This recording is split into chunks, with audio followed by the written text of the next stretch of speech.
Panduan puasa Syawal. Kita tahu bersama bahwa puasa sunnah pada bulan Syawal itu punya keutamaan yang besar. Bagi yang telah berpuasa Ramadan dengan sempurna, lantas mengikutkan puasa 6 hari di bulan Syawal, maka ia akan mendapatkan pahala puasa setahun penuh. Sebagaimana sabda Nabi SAW, barang siapa yang berpuasa Ramadan, kemudian berpuasa 6 hari di bulan Syawal, maka dia berpuasa seperti setahun penuh. Kenapa puasa Syawal bisa dinilai berpuasa setahun? Mari kita lihat pada hadis Sauban bekas budak Rasulullah berikut ini.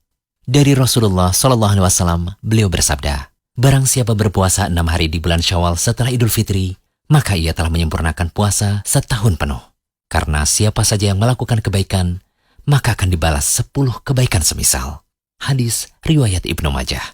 Al-Hafidz Abu Thahir mengatakan bahwa hadis ini sahih. Di situ disebutkan bahwa setiap kebaikan akan dibalas minimal dengan 10 kebaikan yang semisal. Ini menunjukkan bahwa puasa Ramadan sebulan penuh akan dibalas dengan 10 bulan kebaikan puasa. Sedangkan puasa 6 hari di bulan Syawal akan dibalas minimal dengan 60 hari atau 2 bulan kebaikan puasa.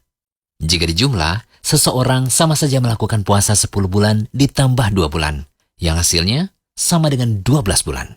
Itulah mengapa orang yang melakukan puasa Syawal bisa mendapatkan ganjaran puasa setahun penuh. Berikut kami rangkum beberapa catatan tentang puasa Syawal. Pertama, puasa sunnah Syawal dilakukan selama 6 hari, sebagaimana disebutkan dalam hadis di awal tadi.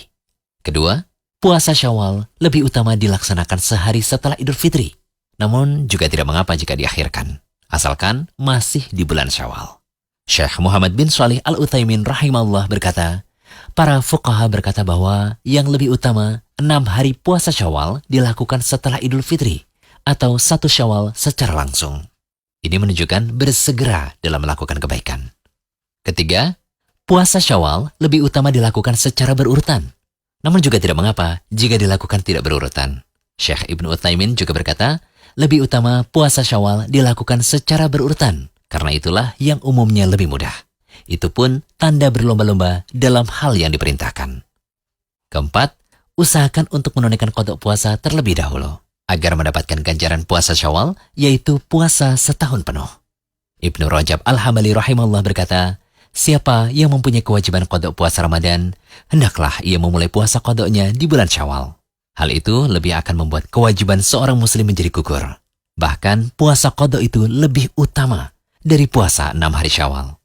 Kelima, puasa Syawal tidak boleh digabungkan dengan qada puasa Ramadan.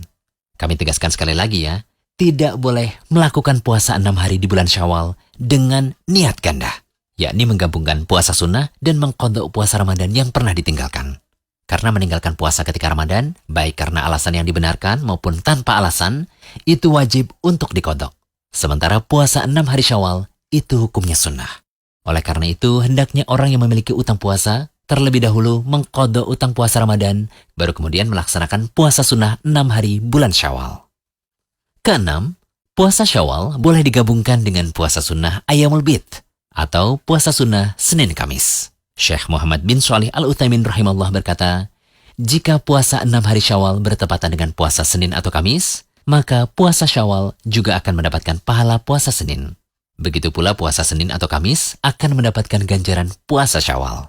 Hal ini berdasarkan sabda Nabi SAW, sesungguhnya setiap amal tergantung pada niat, dan setiap orang akan mendapatkan pahala yang ia niatkan.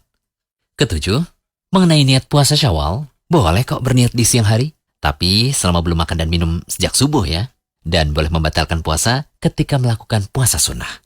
Sebagaimana yang diriwayatkan oleh Imam Muslim, Rasulullah SAW pernah masuk menemui keluarganya, lalu menanyakan, apakah kalian memiliki sesuatu yang bisa dimakan? Mereka berkata, tidak Rasulullah. Kemudian Rasulullah SAW mengatakan, kalau begitu sekarang saya puasa. Dari hadis ini berarti seseorang boleh berniat di siang hari ketika melakukan puasa sunnah. Nabi SAW juga terkadang berpuasa sunnah, kemudian beliau membatalkannya sebagaimana dikatakan oleh Ummul Mukminin Aisyah radhiyallahu anha, dan terdapat pula dalam kitab An-Nasa'i. Niat puasa Syawal juga tidak perlu dilafalkan. Cukup berniat dalam hati saja. Semoga pembahasan kali ini bisa menjadi pelecut semangat ya untuk berlomba meraih pahala di bulan Syawal ini. Jangan lupa kunjungi rumaiso.com. Update setiap hari, insya Allah.